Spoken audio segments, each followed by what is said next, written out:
If you contribute regularly to Kiwisaver, which is the New Zealand government retirement savings scheme, now it doesn't matter if you contribute through personal contributions or contributions through your employer, you may wonder that with all that money sitting there, how do you actually access your money?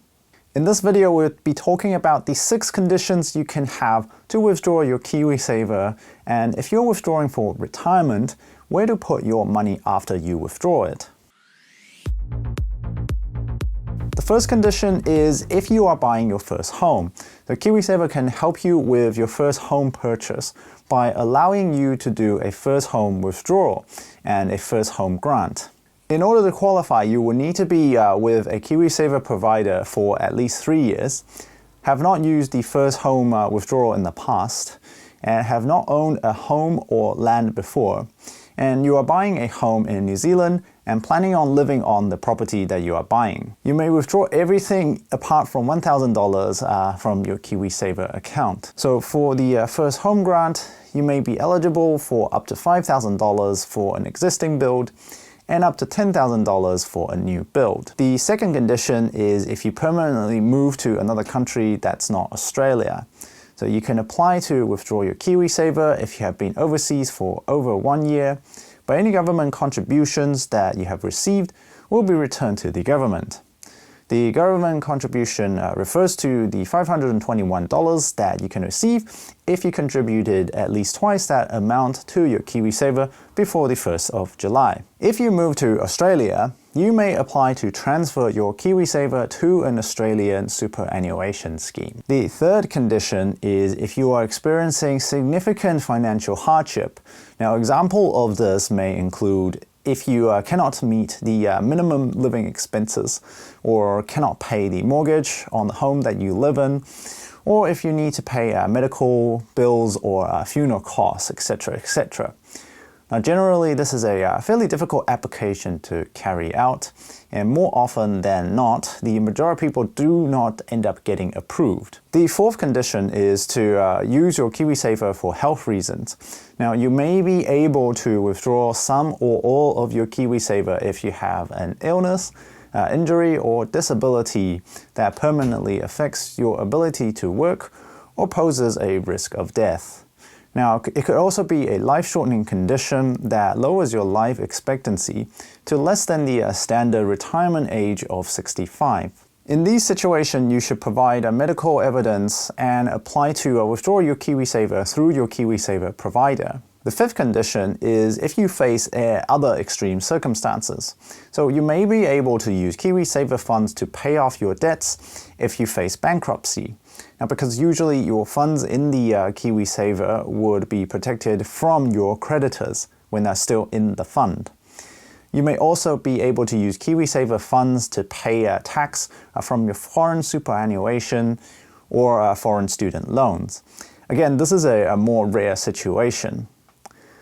Now, another extreme situation is that your Kiwisaver will become part of your asset if you pass away and can be accessible in accordance to your will. The last of the 6 requirements to withdraw from your Kiwisaver is, of course, if you have reached the retirement age in New Zealand of 65. Now, there are 3 possible things that you could do with your savings at this stage. First, you can leave your savings in your Kiwisaver account. There's no obligations to take it out immediately. The money in there will still be managed by your Kiwisaver provider, and you may or may not receive employer contributions anymore, depending on your employer. Now, however, you will not be eligible for any government contributions. The second option is to withdraw part of your savings. Now, you can withdraw part of your Kiwisaver and leave the rest in there as an ongoing investment. The third option is to withdraw all of your Kiwisaver altogether in one go and close the account. Now, if you are currently employed, you may also need to let your employer know that you have closed the account so they can stop the contribution from their side. If you decide to withdraw everything, now with all that you have saved up from years of contributing to Kiwisaver, now what do you do with it? Now, it makes no sense to leave it all in a savings account because you pretty much won't be getting much interest at all, and you would use it all up within a few years' time. This is where you can use one of the easiest asset allocation rules that many current fund managers use to determine what percentage of your current portfolio should be allocated in shares. Now, this is calculated by using 110 minus your current age to give you the percentage of your portfolio you should hold in shares with the rest in bonds. So if you are 65 years old, you can hold 110 minus 65, which equals to 45% of your portfolio in shares and 55% in bonds. For the more risk-tolerant individuals, you can use 120 minus your current age instead of using 110. Now, this will give you more exposure to shares and potentially more returns. Some potential international share funds to invest in would be the AMP All-Country Global Shares Index Fund or the Vanguard International Shares Index Fund. If you would like a fund with a higher dividend payment, the SmartShares Australian Dividend ETF with the symbol ASD pays out a dividend of almost 5% and could be a good option for you.